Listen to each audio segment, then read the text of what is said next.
বাঁধাকপির রেসিপি আপনারা তো অনেকে অনেকভাবে খেয়েছেন, চচ্চড়ি, ভাজা। তো এরকম বাঁধাকপির রসা বা ঝোল কখনো খেয়েছেন? তা চলুন আজ বানাবো বাঁধাকপির ঝোল।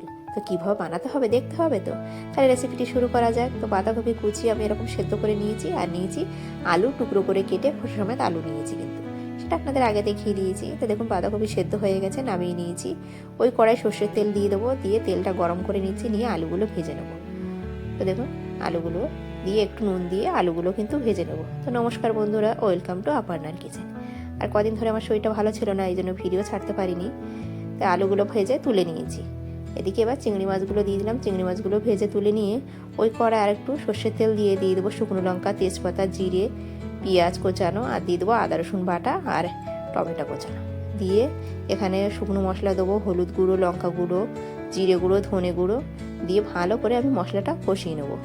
আর নুন আপনারা পরিমাণ মতন দেবেন, নুন দিয়েছি আমি অল্প করে।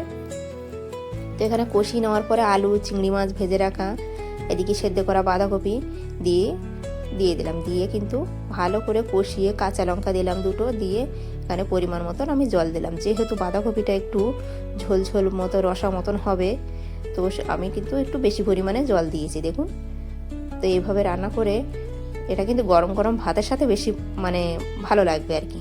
তো আমি তো গরম ভাতের সাথে ট্রাই করেছি, আপনারা কিন্তু কিসের সাথে ট্রাই করেন বলবেন। এখানে একটু চিনি আর গরম মশলা গুঁড়ো দিয়ে নামিয়ে নেবো। তো রেডি হয়ে গেছে বাঁধাকপি চিংড়ি মাছের রসা। তো এবার নামিয়ে নেবো। তো দেখুন নামিয়ে নিয়েছি, এরকম একটু দেখুন ঝোল ঝোল রেখেছি। তো বাঁধাকপির সাথে এরকম বোঝা যাচ্ছে না। তো দেখুন এরকম পরে নামিয়ে নিয়ে এদিকে কিন্তু গরম গরম আমি ভাত বেড়ে নিয়েছি, আর তার সাথে নিয়েছি পালং শাক সেদ্ধ, আলু সেদ্ধ মাখা। তো এরকম শুকনো লঙ্কা রোগড়ে নুন দিয়ে ভেজে রাখা শুকনো লঙ্কা আর পেঁয়াজ ভেজে রেখে কিন্তু এইভাবে পালং শাক মাখা করলে বেশ ভালোই লাগে খেতে। তো আমি তো এইভাবে মেখে নিয়েছি, আপনারাও এইভাবে ট্রাই করবেন, আশা করি ভালো লাগবে। আর রেসিপিগুলো ভালো লাগলে একটা লাইক আর কমেন্ট করবেন, কেমন হয়েছে কিন্তু জানাতে ভুলবেন না। তো প্রথমে একটু ভাতে মাখা দিয়ে খেয়ে নিলাম, আলু ভাতে আর এদিকে পালং শাক সেদ্ধ দিয়ে মাখা দিয়ে খেয়ে নিলাম। আর নিয়ে নিলাম চচ্চড়ি, খেয়ে কিন্তু দুপুরে কিন্তু জমিয়ে খেয়ে নিলাম। আর চচ্চড়ি না, এটা কিন্তু বাঁধাকপির রসা, আমি চচ্চড়ি বলে ফেলেছি ভুল করে। তো দেখুন দিয়ে কিন্তু খেয়ে নেব। দারুণ হয়েছিল কিন্তু মাখাটা। এবার একটু বাঁধাকপিটা ট্রাই করব। তো বাঁধাকপি একটু মেখে খেয়ে নিলাম, দারুণ হয়েছিল। এইভাবে কিন্তু আপনারাও ট্রাই করতে পারেন। তো গ্রেভিটা আমার একটু বেশি কমে গেছিলো, আপনারা কিন্তু একটু ঝোল রসা রসা রাখবেন, খুবই ভালো লাগে খেতে।